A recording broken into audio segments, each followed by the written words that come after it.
পৰিশোধ আমি কৰিব পৰা নাই, কৰিব নোৱাৰো। আমাৰ ঘৰত যিহেতু এটা বাজেট থাকে, প্ৰতি মাহত আমি ইমান হাজাৰ হাজাৰ টকা বিল আহিছে। আমাৰ যিহেতু আগতে 350-400 টকা বিল আহে, এতিয়া তাৰ 3 গুণ বিল দিয়াত আমাৰ অসুবিধা হয়। আমাৰ চবফালে আমাৰ চাউল পাতি চবফালেতো দাম বাঢ়িছে।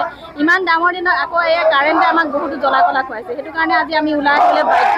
ইয়াত কংগ্ৰেছে প্ৰচাৰ চলাই প্ৰতিবাদ কৰি আছে, আমি দেখিছোঁ, কিন্তু আমি কোনো দল সংগঠন হৈ অহা নাই, আমি ৰাইজৰ হৈ আহিছোঁ। আমি ৰাইজৰ হৈ ওলাই আহিছোঁ, আমাৰ কোনো দল সংগঠন বুলি ক'বলৈ নাই। আমি গতিকে ৰাইজৰ হৈ আমি প্ৰতিবাদ কৰিছোঁ। আমাৰ স্মাৰ্ট মিটাৰটো উঠাই দিয়ক আৰু আগৰ মিটাৰটো আমাক বঢ়াই দিলে হ'ব। আৰু মিটাৰৰ বিল ইমান উঠিছে, আগত য'ত 800 এতিয়া 2400। গতিকে মিটাৰ বহুত বিল উঠিছে আৰু বিশেষকৈ দুখীয়া শ্ৰেণীৰ মানুহৰ বহুত অসুবিধা হৈছে। লাইনটো কাটি দিয়ে, 200 টকা দিবলৈ থাকিলেও কাটি দিয়ে, 100 টকা দিবলৈ থাকিলেও কাটি দিয়ে, কিমান অসুবিধা হৈছে। গতিকে আমি এইটো হৈ প্ৰতিবাদ কৰিছোঁ, আমাক স্মাৰ্ট মিটাৰ উঠাই দিয়ক, আগৰ আমাৰ পুৰণা মিটাৰ বঢ়াই দিয়ক। আমি এইটো ক'ব বিচাৰোঁ যে যদি স্মাৰ্ট মিটাৰটো উঠাই নিদিয়ে তেনেহ'লে আমি আকৌ আগৰ দিনত যাবলগীয়া হ'ব। আমি আকৌ কেৰাচিন তেল, মিঠাতেল এইবিলাকে যোগান ধৰিব লাগিব, চাকি জ্বলাব লাগিব। সেইকাৰণে আমি বিচাৰিছোঁ আমাৰ স্মাৰ্ট মিটাৰটো উঠাই দিয়ক, আমাৰ আগৰ মিটাৰটোৱে দিয়ক, নহ'লে আমাৰ ল'ৰা ছোৱালী পঢ়া শুনাৰ কাৰণেও বহুত অসুবিধা হয়।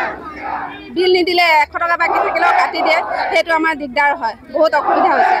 সেইটো আমি এইটোৱে প্ৰতিবাদ কৰিব বিচাৰিছোঁ যে আমাক স্মাৰ্ট মিটাৰটো উঠাই লওক আৰু আমাক আগৰ মিটাৰটোৱে দিয়ক। আমি বাটামাৰা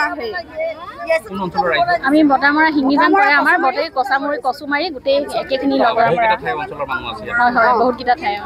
আমি কোনো পাৰ্টিবাজিৰ কাৰণে অহা নাই, আমি ৰাজহুৱাভাৱে আহিছোঁ আৰু আমি আগত গমো পোৱা নাই যে এনেকৈ ইয়াত হেৰিটো হ'ব বুলি, কংগ্ৰেছৰ হেৰি হ'ব, বিজেপিৰ হেৰি হ'ব বুলি ভবা নাছিলোঁ। সেইকাৰণে আমি ইয়াত আহিয়ে গম পাইছোঁ যে আমি ভুক্তভোগী মহিলাহে ওলাই আহিছোঁ।